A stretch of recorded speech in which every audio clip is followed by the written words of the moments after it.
السلام عليكم. انا مش هقدر اقول حاجه على الماتش ده غير حاجه واحده بس، ان الاهلي كان لعب الماتش وبدأ الماتش ب10 لاعبين وليست 11. ليه؟ اولا انا قلت امبارح ال11 الاساسيين اللي المفروض يلعبوا من وجهة نظري، وقلت ان حمدي فتحي يكون بدل من قفشه، يعني يكون عمرو السولية وحمدي فتحي واليو ديانج. في ناحيه الهجوم قلت بيرسي تاو، وكان غلطتي اللي انا قلت بيرسي تاو، كنت غلطت، المفروض كنت اقول حسين الشحات. والحمد لله حسين الشحات النهارده لعب وانا شايفه من نجوم المباراه. انت حاليا بتلعب بقفشه ليه مباراه زي دي؟ قفشه طول الوقت واقف بيعمل ايه في الملعب؟ انا عاوز افهم. قفشه انت بنلعبه معانا ولا علينا؟ ده حاجه تجنن. قفشه مش بيعمل اي حاجه غير ان هو كانه بيتمشى في الملعب. مش ممكن ده كل لاعب في النادي الاهلي. النهارده ضيع هدف محقق، هنقول عادي مش عاوزين نلومه. النهارده ما بيضغطش. محدش يجي يقول لي ده ريال مدريد هيضغط على ريال مدريد ازاي؟ اقول لك مش ريال مدريد بس، في الدوري في افريقيا ما بيضغطش. هو في ايه يا جماعه؟ ازاي برونو سافيو يستبعد ويلعب قفشه؟ برونو سافيو اللي عنده حماس وجاي الاهلي عشان يلعب كاس عالم، في الاخر انت تستبعده. اولا انا مش هقول اي حاجه على كولر بقاله 22 مباراه ما خسرش فيهم ولا مباراه، واول مباراه يخسرها وهي كانت امام ريال مدريد. عارف ان النتيجه وحشه والنتيجه تقيله، لكن لاحظ ان انت بتلعب ريال مدريد افضل فريق في اوروبا. انا عاوز بقى اوجه رساله كده للكابتن محمود الخطيب. هو فين المهاجم يا كابتن محمود؟ احنا قعدنا تقريبا اكتر من شهر قاعدين نقول الاهلي هيعلن عن صفقه المهاجم اخر يوم ومش عارف ايه، والاهلي خلاص هيعلن الصفقه. في الاخر مفيش صفقه مهاجم خالص. ما احناش عارفين نتعاقد مع اي مهاجم باي سعر حتى. والله يعني ما ينفعش اقول الاهلي في افريقيا مش هيعرف يعمل حاجه بالمهاجمين اللي معاه دلوقتي، وخصوصا صانع اللعب.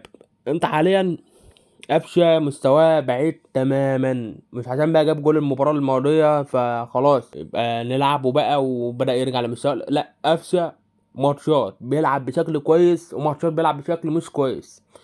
قفشه النهارده هقولها لتاني مره، قفشه النهارده كان بيتمشى في الملعب، مش عارف يضغط، مش عارف يعمل اي حاجه. حتى لما جت له كوره ضيعها بغرابه شديده جدا.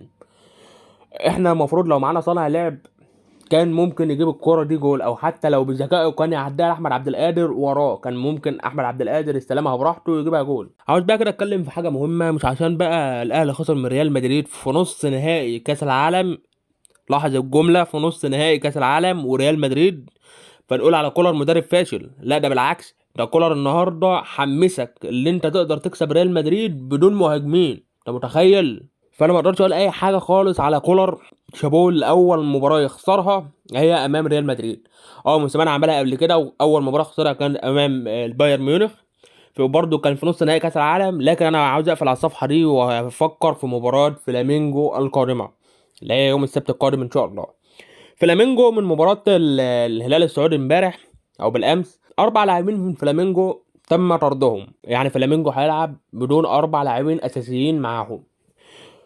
فانا عاوز بقى اللعيبه تنسى المباراه دي خالص، انتوا عملت اللي عليكم، الحمد لله وقدر الله ما شاء فعل. خسرنا المباراه، لكن باذن الله نقدر نعوضها في القادم. ملحوظه كده نسيت اقولها على كولر، من رغم ان كولر اخطا النهارده في التغييرات، وكمان اخطا في مشاركه محمد مجدي قفشه بديلا لحمدي فتحي. فانا يعني والله يعني حابب اشكره، حمسك جدا ان انت تقدر تكسب ريال مدريد بدون مهاجم، وده حاجه كبيره جدا. من رغم اللي كان فيه تغييرين سيئين جدا، اللي هو طبعا كان بخروج حسين الشحات ونزول طاهر محمد طاهر، والتغيير التاني اللي كان في وقت صعب وده انا شايفه اللي هو كان تغيير خطأ، اللي هو كان منزل كهربا بديلا لمحمد شريف في وقت برضه كان صعب جدا، او محمد مجدي قفشه عفوا، كان في وقت صعب او وقت قليل جدا. فانا عاوز بقى كولر يقفل على الصفحه دي ويركز في المباريات القادمه، وبدون اي احباط وبدون اي زعل. الحمد لله المباراه دي خلصت، الحمد لله برضو اللي احنا قدرنا اللي احنا نلعب قدامهم بكل قوه، وعرفنا نوريهم اللي احنا اقوى فريق في افريقيا ونقدر نعمل اي حاجه في اي وقت. حابب بقى اوجه كده رساله لعيبه النادي الاهلي، خلاص المباراه خلصت، اللي حصل حصل، الحمد لله قدرنا ان احنا نعمل مباراه كويسه، قدرنا ان احنا نوري لهم اللي احنا اقوى فريق في افريقيا ونقدر نعمل اي حاجه قصاد اي حد. في ناس كده بتطلع طول الوقت ان الاهلي خسر من ريال مدريد 4-1 باداء عالي قوي من لعيبه النادي الاهلي. انت متخيل انت بتقول ايه؟ يعني انت متخيل ان انت فريقك خسران من فريق فاركو، مع احترامي من فاركو، في الدوري المصري ب3 اهداف دون رد؟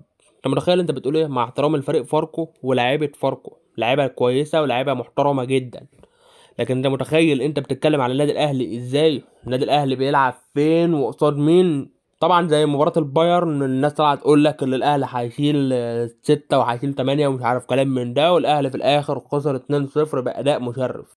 ومع احترامي لمعظم مشجعين نادي الزمالك، المشجعين المحترمين اللي بيتكلموا عن النادي الاهلي بشكل كويس وبيقولوا كلمة حق، مع احترامي ليهم، لكن في مشجعين زملكاويين غير دول بيحفلوا على النادي الاهلي عشان خسروا من ريال مدريد في نص نهائي كاس العالم. طب ما تروح تتكلموا على فريقكم اللي خسر من فاركو في الدوري المصري. انت متخيل بقى انت بتقارن ده بده وده بده؟ يعني انا ما اعرفش انت محسسني ان انت هتروح تلعب ريال مدريد بكره في النهائي.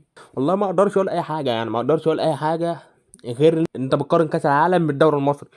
محسسني ان الدوري المصري اعلى من كاس العالم، مش عارف ليه. حابب بقى كده وانا بنهي الفيديو اوجه رساله لعيبه النادي الاهلي ومجله اونر. طبعا عملتوا مباراه كبيره جدا، اديتوا اداء عالي جدا امام فريق قوي وفريق محترم زي ريال مدريد.